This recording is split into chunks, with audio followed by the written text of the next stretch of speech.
વેલંજા વિસ્તારમાં કાળમુખી ડમ્પર ચાલકે અકસ્માત સર્જ્યો. ડમ્પરે એક્ટિવા ચાલકને ટક્કર મારી કાપોદ્રા તરફ જઈ રહેલી બે મહિલાઓને અડફેટમાં લીધી હતી.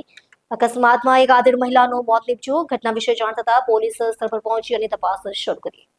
પ્રાપ્ત વિગતો અનુસાર આ ઘટના કાળમુખી ડમ્પર ચાલકની બેદરકારીના કારણે સર્જાઈ હતી. બેફામ ઝડપે દોડી રહેલા ડમ્પરે પ્રથમ એક્ટિવા ચાલકને ટક્કર મારી હતી અને ત્યારબાદ રસ્તા પરથી પસાર થઈ રહેલા બે મહિલાઓને પોતાની ઝપટે લીધી હતી. આ બંને મહિલાઓ કાપોદ્રા તરફ જઈ રહ્યા હોવાનું જાણવા મળે છે. અકસ્માત એટલો ભયાનક હતો કે એક મહિલાનું સ્થળ પર જ મોત થયું હતું, જ્યારે બીજી મહિલાની હાલત ગંભીર હોવાથી તેને સારવાર અર્થે હોસ્પિટલમાં ખસેડવામાં આવી છે.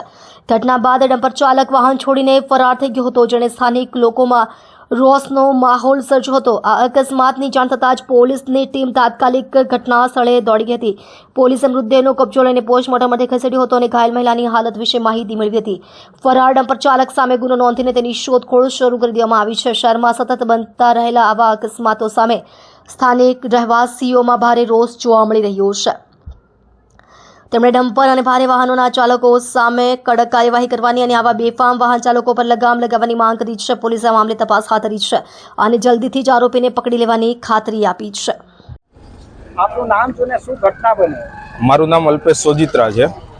આ રોડ ઉપર અવારનવાર હેવી ટ્રક ચાલવાને લીધે નાના મોટા એક્સિડન્ટ થતા, પણ આજ સવારે